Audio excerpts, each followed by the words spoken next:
Support comes from the Missouri Forest Products Association. Missouri produces wood pallets, railroad ties, white oak barrels, hardwood floors, and more. Details on the variety of products made in the state are at choosewood.com.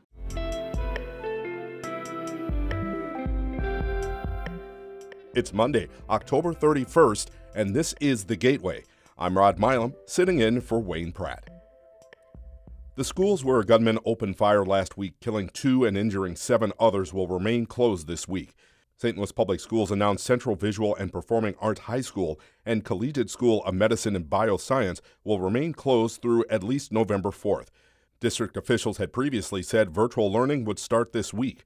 The school district is continuing to provide in-person and online counseling resources, and district officials promised more information regarding the 2 South St. Louis schools in the coming days.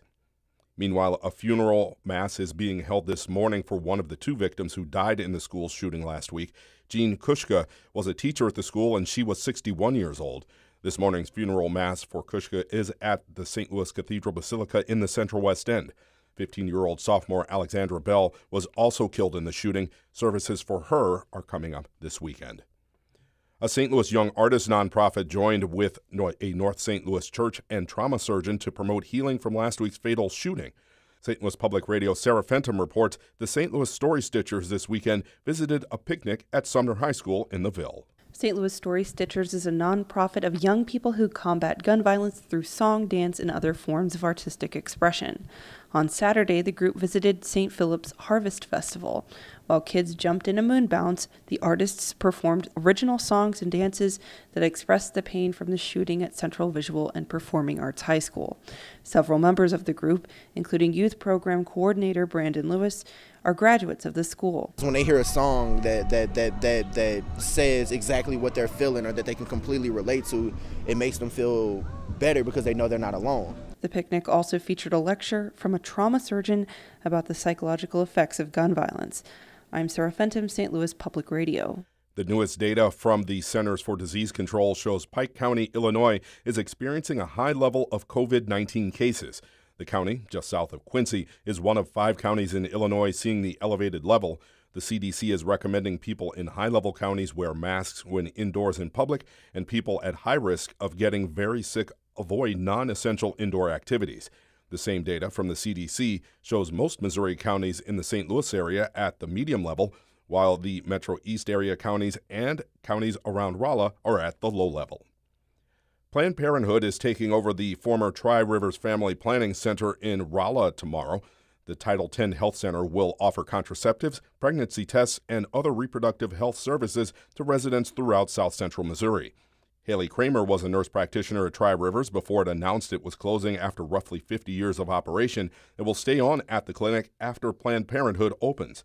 She says her patients were happy to hear they'd have access again because the health center serves more than just the Rolla residents. We have people from very far rural areas that don't have any access to the care that they need where they are, that come from hour and a half, 2 hours, even further away, just to get their birth control with us. Kramer was a guest on St. Louis on the Air. About 750 buffalo raised in preserves throughout the Midwest will travel across the country to tribal lands. As Harvest Public Media's Juan Pablo Ramirez Franco reports, it's part of an indigenous-led effort to restore the once endangered species. At the Nature Conservancy's Nachusa Grasslands in Illinois, a field crew of scientists are tagging, swabbing, and preparing some 30 buffalo to be transported to 3 different indigenous nations. Restoration ecologist Elizabeth Bach calls the buffalo a keystone species. And we see evidence of the shedded fur in the spring, that birds will actually use that in their nests to help keep them warm. So they're impacting all species across all trophic levels in the prairie ecosystem. This is part of the Intertribal Buffalo Council's 30-year effort to rehome buffalo to tribal management. So far, 20,000 buffalo have gone to 79 tribes. For Harvest Public Media, I'm Juan Pablo Ramirez Franco.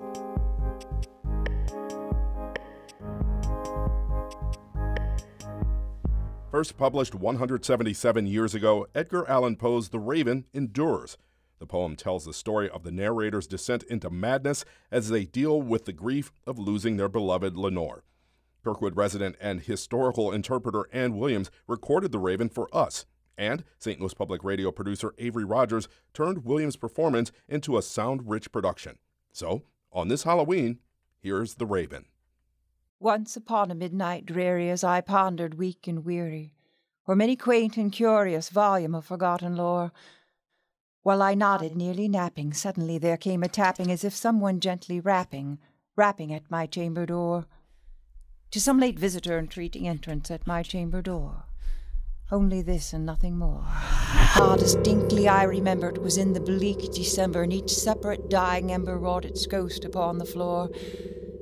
Eagerly I wished the morrow. Vainly I had sought to borrow from my books surcease of sorrow, sorrow for the lost Lenore, for a rare and radiant maiden whom the angels named Lenore, nameless here forevermore. And the silken, sad, uncertain rustling of each purple curtain thrilled me, filled me with fantastic terror never felt before, so that now, to still the beating of my heart, I stood repeating, to some late visitor entreating entrance at my chamber door. Some late visitor entreating entrance at my chamber door. This it is and nothing more. Presently my soul grew stronger, hesitating then no longer. Sir, said I, or madam, truly your forgiveness I implore. But the fact is I was napping, and so gently you came rapping, so faintly you came tapping at my chamber door, that I scarce was sure I heard you. Here I opened wide the door. Darkness there, and nothing more. Deep into that darkness peering, long I stood there wondering, fearing, doubting, dreaming dreams no mortal ever dared to dream before.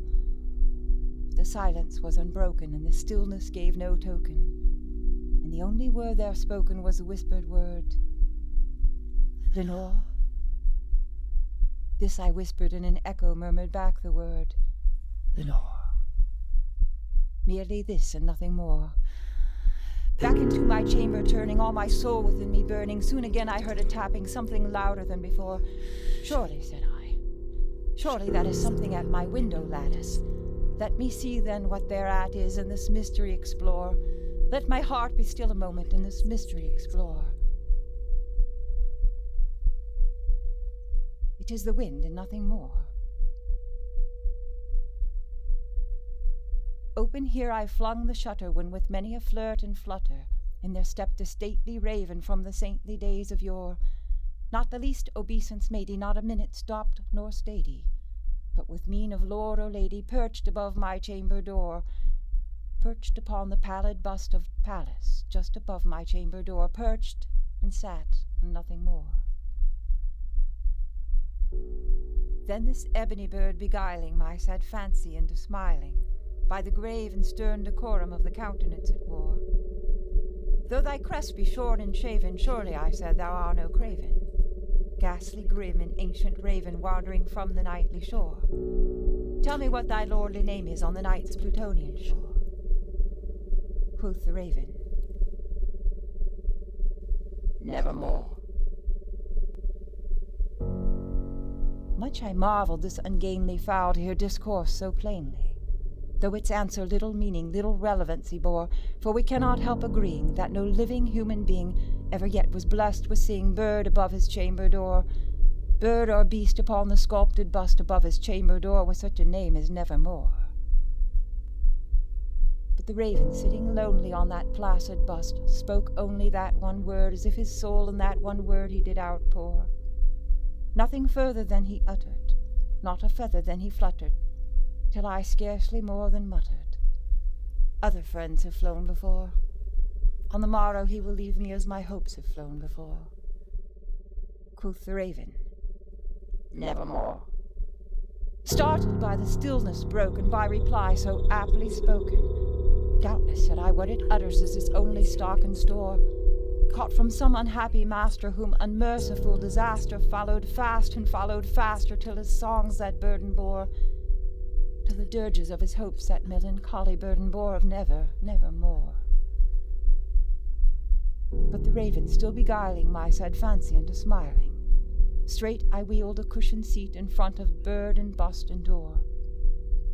And upon the velvet sinking, I betook myself to linking fancy unto fancy, thinking what this ominous bird of yore, what this grim and gainly, ghastly, gaunt, and ominous bird of yore meant in croaking nevermore. This I sat engaged in guessing, but no syllable expressing, to the fowl whose fiery eyes now burned into my bosom's core. This and more I sat divining, with my head at ease reclining on the cushion's velvet lining with the lamplight glowing o'er. But on whose velvet violet lining with the lamplight glowing o'er she shall press, ah, nevermore. Then methought the air grew denser, perfumed by an unseen censer, swung by seraphim whose footfalls tinkled on the tufted floor. Wretch, I cried, thy God hath lent thee, by these angels he has sent thee respite, respite and nepenthe from thy memories of Lenore. Quaff, oh quaff this kind nepenthe, and forget this lost Lenore. Quoth the raven, nevermore. Prophet, said I, thing of evil, prophet still of bird or devil, whether tempter sent or tempest tossed thee here ashore, desolate yet all undaunted, in this desert land enchanted, in this home by horror haunted, tell me, I implore, is there balm in Gilead? Tell me, I implore. Quoth the raven, nevermore. Prophet, said I, thing of evil, prophet still of bird or devil, by that heaven that bends above us, by that God we both adore, tell the soul with sorrow laden, if within the distant Aidenn it should clasp a sainted maiden whom the angels name Lenore, clasp a rare and radiant maiden whom the angels name Lenore. Quoth the raven, nevermore. Be that word our sign of parting bird or fiend, I shrieked up starting. Get thee back into the tempest and the night's Plutonian shore. Leave no black plume as a token of that lie thy soul has spoken. Leave my loneliness unbroken, quit the bust above my door. Take thy beak without my heart, and take thy form from off my door. Quoth the raven, nevermore. And the raven, never flitting, still is sitting on the pallid bust of Pallas, just above my chamber door, and its eyes of all the seeming of a devil that is dreaming, and the lamplight o'er him streaming throws his shadow across the floor, and my soul from out that shadow that lies floating on the floor shall be lifted nevermore. Edgar Allan Poe's The Raven, recited by historical interpreter Anne Williams of Kirkwood, and this sound-rich production produced by Avery Rogers. The Gateway is a production of St. Louis Public Radio, a listener-supported service of the University of Missouri St. Louis, music by Ryan McNeely of Adult Fur. I'm Rod Milam. Have a good day, and happy Halloween.